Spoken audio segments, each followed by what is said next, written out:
நம்முடைய எவ்ரிடே நம்முடைய வாழ்க்கையில கவனிச்சு பார்த்தீங்கன்னா, எவ்ரிடே இஸ் நாட் ஏ சில நேரத்துல நமக்கு அந்த நாள் ரொம்ப அழகா இருக்கும், நன்மையா இருக்கும். Will be enjoying. நம்முடைய வாழ்க்கையில என்ன பண்ணுவோம், அந்த நாளுக்கு we just rejoice that day. ஏன்னா ஒரு பிரச்சனை இல்லாம கடந்து போனது. அதே போல ஒரு சில நாட்கள்ல நம்ம ரொம்ப துக்கத்தை கொடுக்கும், வேதனை கொடுக்கும், பயத்தை கொடுக்கும். ஏன் இப்படி சம்பவித்தது என்று கேள்வி கேட்க நேரிடும். இந்த காரியங்கள் எல்லாம் நம்முடைய வாழ்க்கையில அது கிறிஸ்தவர்களுக்கு மாத்திரமல்ல, விசுவாசிகளுக்கு மாத்திரமல்ல, உலகத்துல இருக்கிற யாருக்கும் எவருக்கும் அது வரக்கூடிய ஒரு சூழ்நிலை. ஆமென். இஷ்யூ லைஃப்ஸ் பிரச்சனைகள் வருவது என்பது எதிர் எதிர்பாராத நேரத்துல இந்த காரியங்கள் எல்லாம் நம்முடைய வாழ்க்கையில வரக்கூடிய சூழ்நிலைகள் நடக்கும். அது நடக்காது. நம்ம கர்த்தருடைய பிள்ளைங்க ஜெபிக்கிறவங்க, அதனால இது வராதுன்னெல்லாம் நம்ம சொல்ல முடியாது. ஹல்லேலூயா. அப்ப அது வரும். ஆமென். உலகத்துல இருக்கிறவங்களுக்கு அது வரும்போது முதல்ல அவங்களுக்கு பயம் வரும், கலக்கம் வரும். அவங்க they will run to different places. Amen. Doctor கிட்ட போவாங்க, மந்திரவாதி கிட்ட போவாங்க, யாரோ சொன்னாங்கன்னு இந்த இடத்துக்கு போவாங்க, அந்த இடத்துக்கு போவாங்க. டு ஜஸ்ட் எதுக்கு போவாங்கன்னா டு ஃபைண்ட் அ ரெமெடி. அந்த காரியம் மாற்றப்படுவதற்காக முயற்சிகளை எடுத்து போயிட்டு வருவாங்க. they don't mind of spending the money. அதெல்லாம் கவலைப்பட மாட்டாங்க. எப்படியாச்சும் அவங்களுக்கு ஒரு அற்புதம் வேண்டும் என்று கடந்து போவாங்க. ஹல்லேலூயா. அப்ப கர்த்தருடைய பிள்ளைங்களுடைய வாழ்க்கையில நீங்களும் நானும் அப்படியே செய்தோம்னா there is no difference. அவங்களுக்கும் நமக்கு என்ன வித்தியாசமும் இல்லாம போயிடும். நம்ம தெரிஞ்சுக்கணும், we have நாம ஆராதிக்கிற தேவன் அவர் ஒரு செத்து போனவர் அல்ல. ஆண்டவராகிய இயேசு கிறிஸ்து வெளிப்படுத்தல விசேஷத்துல சொல்லுகிறார் 1ஆம் அதிகாரத்துல, இதோ மரித்தேன், ஆனாலும் சதா காலங்களிலும் நான் உயிரோடு இருக்கிறேன். நம்ம ஆராதிக்கிற கர்த்தர் அவர் உயிர் உள்ளவர். அவர் மரித்து அடக்கம் பண்ணட்டது உண்மைதான். ஆனா 3ஆம் நாள்ல உயிரோடு எழுந்தவர் இன்னைக்கு உயிர் உள்ளவரா இருக்கிறாரு. 2 பேர் 3 பேர் கூடுகிற நடுவில் அவர் இருக்கிறவராக இருக்கிறாரு. அவர் ஜெபத்தை கேட்கிறவரா இருக்கிறாரு. ஆமென். ஹல்லேலூயா. He is there. உங்க கண்ணீரை காண்கிறவரா இருக்கிறாரு. உங்க துக்கத்துல பங்கேற்கிறவரா இருக்கிறாரு.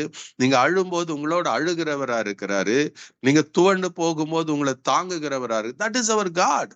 இத நாம உணர்ந்தாதான் when things நம்முடைய வாழ்க்கையில வரக்கூடிய திடீர்னு வரக்கூடிய இந்த சூழ்நிலையில நாம் என்ன பண்ண முடியுங்க, ஜெயசாலிகளாக இருக்க முடியும். ஆமென். அதான் யாக்கோபு எழுதின நிருபத்துல when you read James chapter 1, யாக்கோபு எழுதின நிருபம் 1ஆம் அதிகாரத்துல 2ஆம் வசனத்துல ஒரு உற்சாகமான வார்த்தையை இங்க யாக்கோபு எழுதுவார். இயேசுவின் சகோதரனாகிய யாக்கோபு எழுதுவார். என்ன எழுதுறார்? என் சகோதரரே, நீங்கள் பலவிதமான சோதனைகள் அகப்படும் போது உங்கள் விசுவாசத்தின் பரீட்சையானது பொறுமை உண்டாக்கும் என்று அறிந்து அதை மிகுந்த சந்தோஷமாக எண்ணுங்கள். அவன் சொல்றார், நீங்க பலவிதமான உபத்திரவங்கள்ல, பலவிதமான சோதனைகள்ல நீங்க உங்க வாழ்க்கையில வரும்போது அவர் சொல்ல, how do you look to that situation? அந்த சூழ்நிலையை நீங்க எப்படி பாக்குறீங்க? நீங்க உலகத்துல இருக்கிறது போல அந்த சூழ்நிலையை பார்க்கிறீங்களா, இல்ல யூ லுக் டு காட், அந்த சூழ்நிலையில நீங்க தேவனை பார்க்கிறீர்களா? ஆமென். இன்னைக்கு நாம ஜெபிக்கிறோம் தான், இல்லைன்னு சொல்லல. ஆனா எந்த அளவுக்கு அந்த ஜெபத்தின் மேல நாம நம்பிக்கை வைக்கிறோம் என்பதுதான் நமக்கு ஒரு கேள்வி. Amen. You and I pray. கண்டிப்பா ஜெபம் பண்ணுவோம். பிரச்சனை வந்த மாத்திரம் அழுவோம், புரண்டுவோம், புலம்புவோம், ஜெபம் பண்றோம். But the question comes, அந்த சூழ்நிலையில how do you look to that situation? எப்படி அந்த சூழ்நிலை நீங்களும் நானும் பார்க்கிறோம்? அது தீமையாகவே பார்க்கிறீங்களா, இல்ல இந்த தீமையை கர்த்தர் எனக்கு நன்மையாக மாற்றி கொடுப்பார் என்று பார்க்கிறீங்களா? யோசேப்பு சொல்லுவார். ஆதியாகமம் 50ஆம் அதிகாரம் 20ஆம் வசனத்துல படிச்சீங்கன்னா அதுல யோசேப்பு சொல்வார், ஆஃப்டர் லிவிங் சச் அப்படி சகோதரர்கள் வழியாக வந்த அத்தனை தீமைகள் நடுவுல he endured so many things. 13 வருஷம் அவ்வளவு கஷ்டப்பட்டார். அதுக்கப்புறம் he becomes the chief of Egyptல. அப்போ இவங்க சகோதரர் எல்லாம் வந்து பார்த்து யாக்கோபு மரிச்ச பிறகு அவருக்கு சகோதரர் வந்து அவர்கிட்ட பயந்து அவர்கிட்ட வரும்போது அவர் சொல்லுவாரு, யோசேப்புடைய பதில் என்ன தெரியுமா? நீங்கள் எனக்கு தீமை செய்தீர்கள். You try to bring harm in my life. எனக்கு தீமை செய்தீர்கள். ஆனா தேவன் என்ன பண்ணாருங்க, அநேகரை நான் காப்பாற்றும்படியாக அந்த தீமையை எனக்கு நன்மையாக தேவன் மாற்றினார். God changed that bad things into good. எனக்கு நன்மையாய் மாற்றினார். Amen. I don't regret for that. அதுக்காக நான் என்ன பண்ணல, அதுக்காக நான் வருத்தப்பட்டு கொண்டு, if Joseph would have regretted for everything that happened, அவருடைய வாழ்க்கையில நடந்த எல்லா தீமைக்கும் அவர் ஏன் ஆண்டவரே என்று கவலைப்பட்டு உட்கார்ந்து கொண்டிருந்திருப்பார்னா, அவர் நிச்சயமாக எகிப்தின் அதிபதியாக இருக்க முடியாது. எகிப்துக்கு தன்னுடைய ஜனங்களை காப்பாற்றும்படியாக ஒரு பெரிய அதிபதியாய் தேவன் யோசேப்பை மாற்றி இருக்க முடியாது. வாட் ஜோசப் went through வந்து அநியாயமான ஒரு காரியம். நியாயமா அதுல எந்த விதத்துல நியாயம் இல்ல. ஆமென். எந்த விதத்துல நியாயம் இல்ல. யோசேப்போட கேரக்டரை பாத்தீங்கன்னா, யோசேப் எப்படி தன் தகப்பனுக்கு பிரியமானவனா இருந்தான், கர்த்தருக்கு பயப்படுகிறவனா இருந்தான், தன் தகப்பனுக்கு கீழ்ப்படுகிறவனா இருந்தான், அவங்க அப்பா எது சொன்னாலும் தட்டாம செய்கிறவனாக இருந்தான். அவங்க அப்பா போன்னு சொன்னா போவான். அப்படியாப்பட்ட ஒரு கேரக்டர் உள்ள ஒரு மனுஷன். அவன் வளரும் போதே கர்த்தர் அவன் பட்சத்துல இருந்ததுனால சொப்பனங்களை கொடுக்கிறார். நான் இதெல்லாம் சொப்பனங்களை பார்த்த சொப்பனத்துக்கு விளக்கம் தெரியாது. When God gave dreams to Joseph and he explained, வேதம் சொல்லுகிற ஒரு சகோதரர் பகைத்தார்களாம் about his dreams. ஆனா ஒருத்தர் புரியல. Everybody took it the wrong way. ஆனா அதே போலதான் நடந்ததுன்னு வச்சுக்கோங்க. பட் அதனால என்ன பண்றாங்க, அவருடைய சகோதரர் ஆல்வேஸ் in a grudge அவன் மேல. அதனால அவர்களை சந்திக்க அவங்க அப்பா அனுப்பும் போது they tried to kill him. என்ன பண்றாங்க, பாலும் கிணத்துல போடுறாங்க, அங்கிருந்து எடுக்கிறாங்க, மீதியானர்கிட்ட 20 வெள்ளி காசுக்காக வித்து போடுறாங்க. வித்து போட்டவன் அங்கு போத்திபார் என்பவன் அவன் எகிப்துல பணம் போட்டு வாங்கி கொள்ளுகிறான். யோசேப்பு ஒரு முறுமுறுக்கிறான், ஏன் ஆண்டவரே இப்படி செஞ்சிருந்தீங்கன்னு சொல்லியிருந்தாக்கா, கர்த்தர் அங்க போத்திபார் வீட்டுல அவனை ஒரு உயர்வுக்கு கொண்டு வந்திருக்க முடியாது. வேதம் சொல்லுகிறது, கர்த்தர் தேவன் அவனோடு இருந்தான், அவன் காரிய சுத்தி உள்ளவனானான். அவன் எஜமானன் தேவன் அவன் செய்வதெல்லாம் வாய்க்கிறதை பார்த்து அவன் எல்லா பொறுப்பையும் யோசேப்புள்ள கரத்துல விட்டுட்டானா. Look this. உங்களுக்கு வரக்கூடிய தீமையான காரியங்களை சந்தோஷமாக நீங்க பார்ப்பீங்கன்னா, இந்த சைட் நீங்க தேவ பிரசன்னத்துல அதை பார்ப்பீங்கன்னா, God will change. அந்த துக்ககரமான காரியத்தை சந்தோஷமாய் அவர் மாற்ற முடியும். அந்த வேதனையை ஒரு மகிழ்ச்சியாய் மாற்ற முடியும். You will be living literally அந்த பாதையில இருப்பீங்க, but you will never ever drown yourself in that fear. அந்த பயத்திலையும் அந்த கண்ணீர்ல நீங்க மூழ்கி போக முடியாது. சங்கீதத்துல சொல்லுவாரு தாவீது, மாலையில் அழுகையா இருக்கும் ஆண்டவரே, காலையில் அது அக்களிப்பா இருக்கும். இந்த night I will be weeping, but காலையில என் சூழ்நிலை மாறுகிறது ஆண்டவரே. ஆமென்.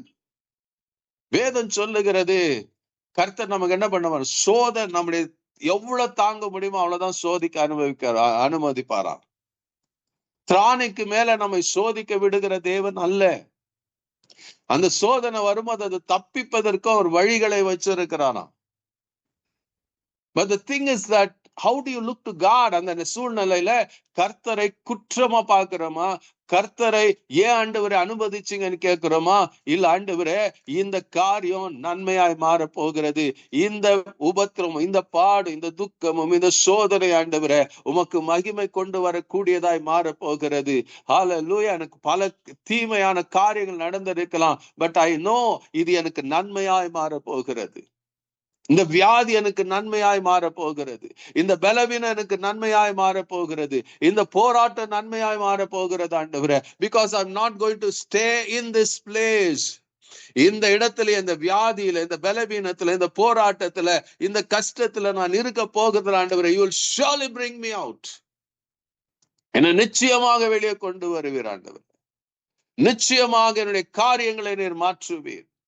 என் துக்கம் சந்தோஷமாய் மாறும் ஆண்டவரே. என் கண்ணீர் கழிப்பாக மாறும். I cannot be in this place. I cannot be stagnant. என்னை வெளியே கொண்டு வருவீர் ஆண்டவரே. You will honor me.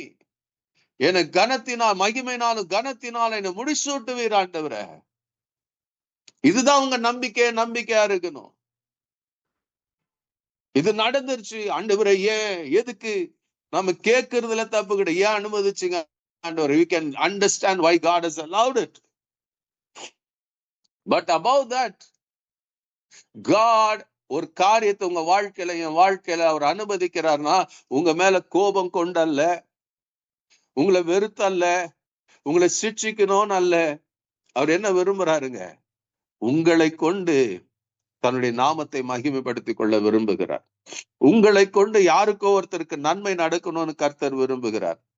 யோசேப்பு தன் குடும்பத்தை காப்பாற்றணுமேன்னு சொல்லி 13 வருஷத்துக்கு முன்னாடி அடிமையா அனுப்புறாரு.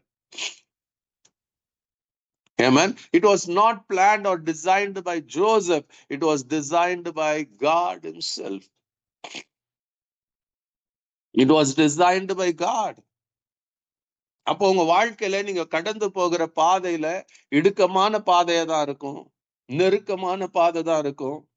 Remember one thing, God is in control of your life. தேவன் உங்க வாழ்க்கையை கவனித்து கொண்டிருக்கிறார். உங்க வாழ்க்கையை அவர் மறந்துடார். உள்ளங்கையில் வரைந்து வைத்திருக்கிற உங்களை கவனித்து கொண்டுதான் இருக்கிறார். ஆமென். நீங்க தடுமாறுகிறது அவருக்கு தெரியும். மத்தேயு 14 பாத்தீங்கன்னா, அவங்க படகு வலிக்கிறதுல கஷ்டப்படுகிறதை பார்த்து இயேசு எங்க இருக்கிற மலை மேல இருந்து பாக்குறாரு. அவங்க தண்டு வலிக்கிறத கஷ்டப்படுகிறதை பார்த்து அவர் என்ன, ராவின் அந்த 4ஆம் ஜாமத்துல அவர் அந்த தண்ணீர் மேல நடந்து வருகிறார். 3 மணிக்கு விடிய காலையில அவர் என்ன பண்றாருங்க? அந்த தண்ணீர் மேல நடந்து வருகிறவரா இருக்கிறார். He comes to the people who are suffering. அவங்க தடுமாறுகிற நேரத்துல அவர் அங்க வருகிறவரா இருக்கிறார். நிச்சயமா இது நீங்க பைபிள், நீங்க வேதத்தை நீங்க படிக்கும் போது with this concept நீங்க படிச்சு பாருங்க. You will see God's mighty hand. வாக்கு தத்தங்கள் மாத்திரமல்ல. You have to know God. அவர் உங்களுக்கு தீமைகள், உங்களை ரட்சித்தது தீமையில அப்படியே இருந்து அழிஞ்சு போகணுறதுக்காக அல்ல. You are to be a blessing to someone. யாருக்கோ ஒருத்தருக்கு ஆசீர்வாதமா, யாரோ ஒருத்தரை ரட்சிப்பதற்காக, யாரோ ஒருத்தருக்கு உங்க வார்த்தையால அவங்க குடும்பத்தை, அவங்க வாழ்க்கை கட்டுவதற்காக உங்களை ஆண்டவர் வச்சிருக்கிறாரு. Remember that. இந்த துன்பத்தின் பாதையில, வேதனையின் பாதையில remember that God is close at you. உங்க பக்கத்துல தான் இருக்கிறார், உங்க அருகாமையில இருக்கிறாரு. If we could see அவ்வளோ பெரிய ஆசீர்வாதத்தை நீங்க யோசேப்புடைய வாழ்க்கையில மகிமையாய் மாற்றினது, அது வேதத்துல எழுதியிருக்கிறது உண்மையானால் உங்க வாழ்க்கையில அதை செய்வார்.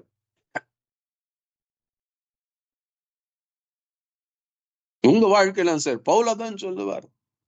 In spite of so many issues அவர் சொல்றார், என்னை பலப்படுத்துகிற கிறிஸ்து, என் பலவீனத்துல பலனா இருக்கிற கர்த்தர்.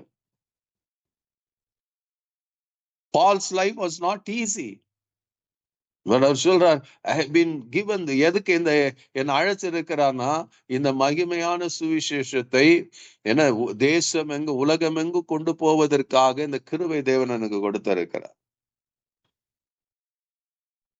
To take the gospel to the ends of the earth. So அதனால சொல்றேன், I'm ready to suffer more for Christ. அப்போ உங்க sufferings it's not the end of the road.